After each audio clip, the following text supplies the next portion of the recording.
Hello students, this is KV Ramana, lecturer of zoology. Today we are going to talk about very important event in the transportation of gases, that is about transportation of oxygen. In the last previous lecture we have completed about what are the ways the oxygen is transported.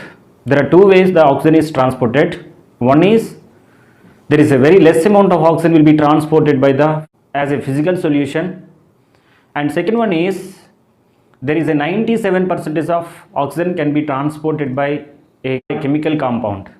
Let me explain today how the oxygen is transported from lungs to body tissues. Here partial pressure of oxygen will play very important role to transportation of the oxygen.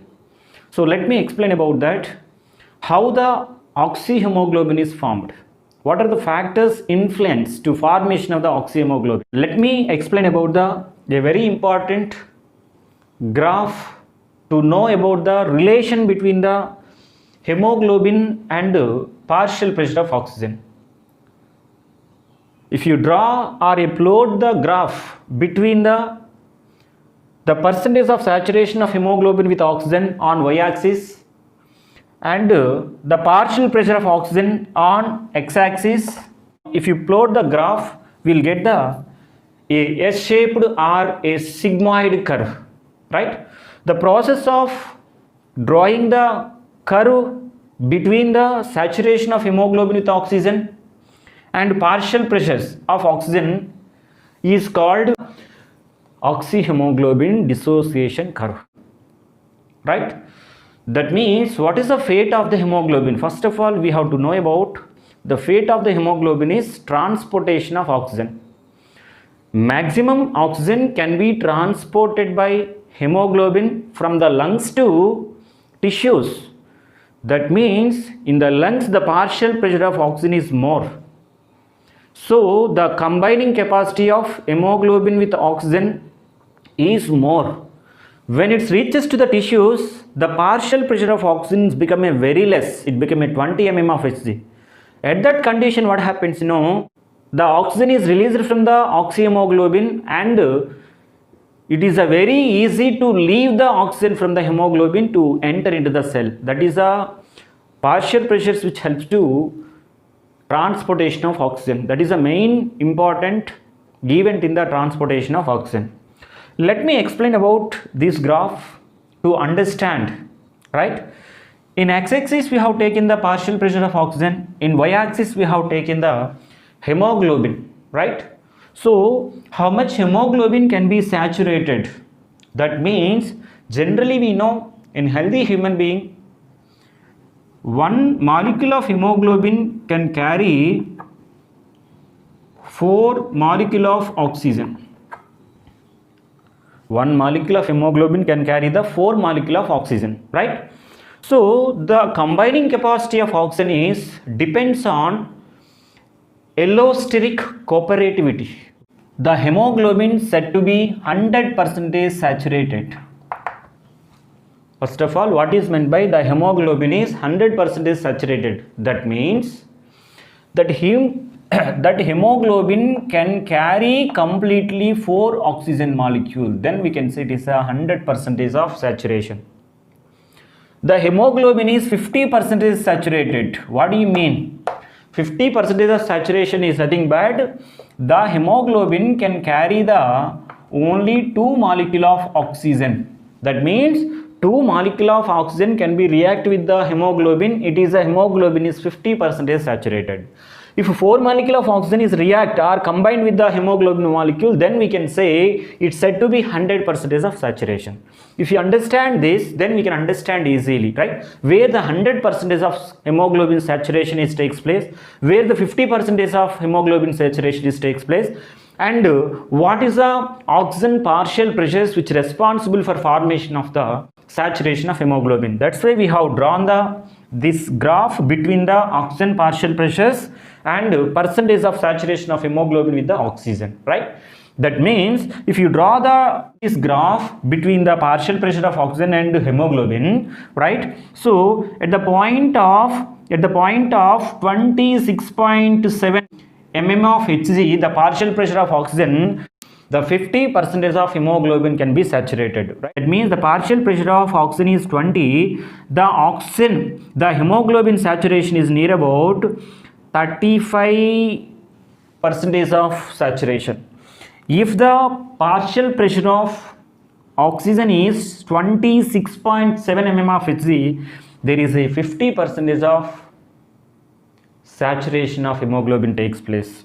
If the partial pressure of oxygen is 40 mm of Hg, there is a 75% of saturation of hemoglobin takes place.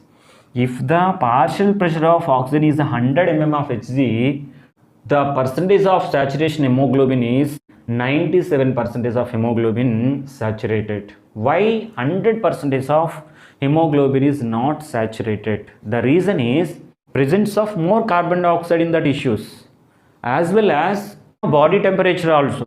Shunted blood. What is meant by shunted blood? When the blood is flowing through the lungs, some amount of blood is not getting mixed with the oxygen, so that there is no 100% of saturation. When we are in the normal condition, the partial pressure of oxygen is 100, there is no 100% of saturation. Physiological shunt, that means how much blood is not mixing with the oxygen, the blood is not pick up the oxygen. Such type of blood per minute, how much it is come, that we can call as a physiological shunt. Due to physiological shunt, even 100 mm of Hg, there is no 100% of saturation. There is only 97% of hemoglobin can be saturated. But why this graph is like this? Why this curve is like S shape or sigmoid curve? The reason is, when the blood is flowing, this part of the graph represents when the blood is flowing through the lungs. This is a hemoglobin. Hemoglobin can carry the 4 oxygen molecule, but one hemoglobin combine with the 1 oxygen, it is a very tricky process. That means hemoglobin, there are 4 pockets are present, the 1 molecule of hemoglobin, right? If all pockets are filled with the oxygen, then we can say it is a 100% of saturation. But the first filling of oxygen is very tricky process.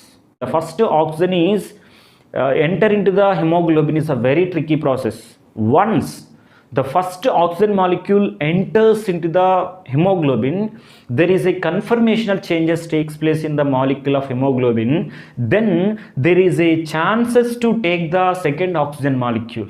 Then so on, go for the third oxygen molecule, then fourth oxygen molecule. So this part of the graph is why it is like that, because the adding of oxygen will be takes place in the lungs level. At the same time, just now I told you there is a phenomenon that is nothing but allosteric cooperativity. Allosteric cooperativity is nothing but one oxygen molecule cooperative to the adding of remaining oxygen molecules.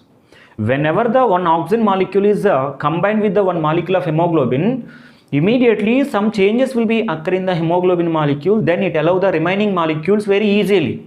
That's why I said the adding of first oxygen molecule to the hemoglobin is a tricky process. It is allowing to add the remaining molecule, that's it is called as a cooperativity. Okay, now allosteric cooperativity is nothing but it is allowing to the remaining molecule of oxygen to combine with the hemoglobin. This is a very important event, right? So if you see the graph is that this S-shaped or sigmoid curve is, there are 2 types. One is a right, one is a this sigmoid curve is moves towards the right side sometimes what happens, it's the left side. That is based on the some other factors also. The effect of the various factors on the oxyhemoglobin, the formation and dissociation. That means what are the other factors which influence the formation of hemoglobin and dissociation of the hemoglobin. Just now we have talked about the oxygen partial pressures. When you talk about the oxygen partial pressures, we have seen that when the blood is moving from the from the where it is venous point to venous point only, no, systemic capillaries. When the blood is passing through the systemic capillaries, the partial pressures, if you observe, the partial pressure of oxygen is very less. When the partial pressure is increasing, the blood is moving from the venous to arterial blood. That means when the blood is becoming deoxygenated to oxygenated, at that time the partial pressure is increases, automatically the combination of oxygen hemoglobin will be complex formation will be more. That means the combining capacity of oxygen hemoglobin will be more when the partial pressure of oxygen will be increases. Let me explain about that, about the oxygen. Oxygenated blood is systemic artery. The oxygenated blood is in the systemic artery. There is a 97% of hemoglobin is saturated.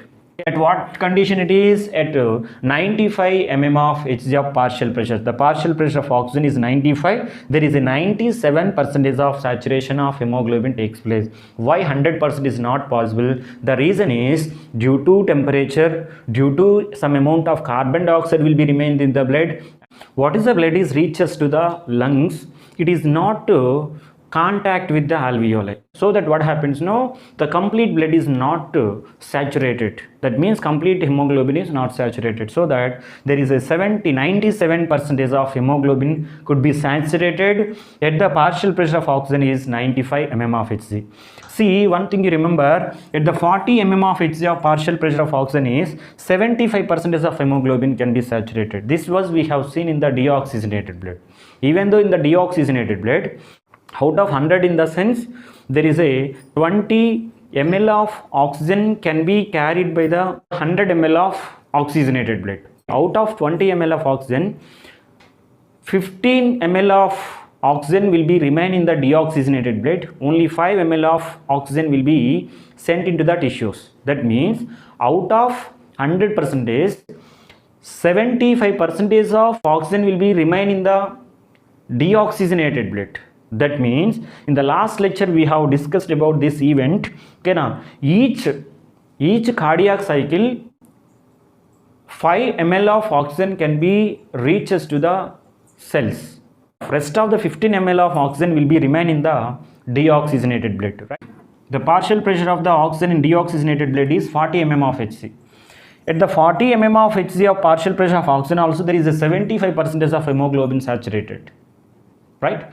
When the 75% of saturation will be decline, right? So when we are going to the vigorous activity, at that time the partial pressures of tissues, mostly skeletal muscles, it drops below 40 mm of Hg. At that time large percentage of oxygen is released from the hemoglobin, right? That is when we are in the vigorous activity. So generally here partial pressure of oxygen play a very important role to transportation of the oxygen.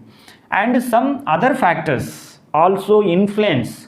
The graph is shows not always, this graph is not same in always. Sometimes what happens, no, it moves towards the right side, it moves towards the left side. Left indicates the direction of the graph is towards the left side in the sense towards the y-axis. So the direction of the movement of this graph move towards the right side in the sense towards the x-axis. That is the meaning it is. At what condition? Some other factors are influenced. The graph will move towards the left side. What is the factors? The factors is, the first one is when the oxygen partial pressure is more, when the carbon dioxide partial pressure is low. Whenever the carbon dioxide partial pressure is low, automatically the H plus ions also will be less. Whenever the H plus ion concentration is very less, and the pH will be increases and acidity will be decreases. Right. Next, whenever the temperature is decreases, right? Whenever the 2,3 diphosphoglycerate also decreases, with these conditions what happens? No, the graph moves towards the left side. When the graph is moving towards the left side, it indicates this process occurs in the lungs, right? Because in the lungs the partial pressure of oxygen is more, the partial pressure of carbon dioxide is less. When the partial pressure of carbon dioxide is less, automatically H plus ion concentration will be less. Whenever the H plus ion concentration will be less, the pH, it means the acidity will be decreases. Then temperature also very less in the lungs, and 2,3 diphosphoglycerate also very less in the lungs. Okay, now what is meant by 2,3-diphosphoglycerate? It's a chemical compound which is formed in the glycolysis process during the ATP production, right? So this 2,3-diphosphoglycerate is formed in the RBC. Generally, RBC do not have the any type of cell organelles, but during anaerobic respiration, that means during the glycolysis, glycolysis is a common process for the both aerobic and anaerobic process, right, or anaerobic respiration. So during anaerobic respiration, RBC can synthesize this, because in the RBC glycolysis takes place. Due to results of glycolysis, these 2,3-diphosphoglycerate also will be produced in the RBC. So in the lungs, what happens, when the curve is moving towards the left shift, these all conditions are applicable. That is, the oxygen partial pressure is more, carbon dioxide partial pressure is less, concentration of H+ ions are decreases. That means the acidity will be decreases, pH will be increases. pH will be increases, then temperature also decreases, and 2,3-diphosphoglycerate is decreases. That means one more condition, what is that, whenever the blood is moving towards the tissues, at that time what happens, when you are going to the tissues, what happens, more carbon dioxide will be increases, the partial pressure of oxygen will be decreases. So the conditions, what is that, when the curve is moving the right side, at that time the partial pressure of oxygen will be decline or decreases, and the partial pressure of carbon dioxide will be increases, and H+ ion concentration automatically increases, and pH will be decreases, the acidity will be increases, very important statement, and automatically temperature is increases, and 2,3-diphosphoglycerate also increases. This is indicates the curve move towards the right side. That is indicates the curve is moving towards the x-axis. There are two important things we have to remember, right? The curve is not always same. Sometime it shows the left shift, sometime it shows the right shift. When it is a left shift, the partial pressure of oxygen is more. When it's going to the right shift, the partial pressure of oxygen is very less, right? So this is about the very important event in the transportation of gases. This is about the oxyhemoglobin dissociation curve. That means, first of all, association will be takes place, later will be dissociation will be takes place. So in a healthy human being, 100 ml of oxygenated blood can carry the 20 ml of oxygen. Each circle, that means each cardiac cycle, only when we are in the resting condition, only 5 ml of oxygen can be delivered to the tissues. The rest of the 15 ml of oxygen will be remain in the deoxygenated blood, right? That 15 ml of oxygen will be remain in the deoxygenated blood at the partial pressure of 40 mm of Hg. That means that 15 ml of oxygen is equal to 75% of hemoglobin saturation. I hope you understand about the transportation of oxygen, right?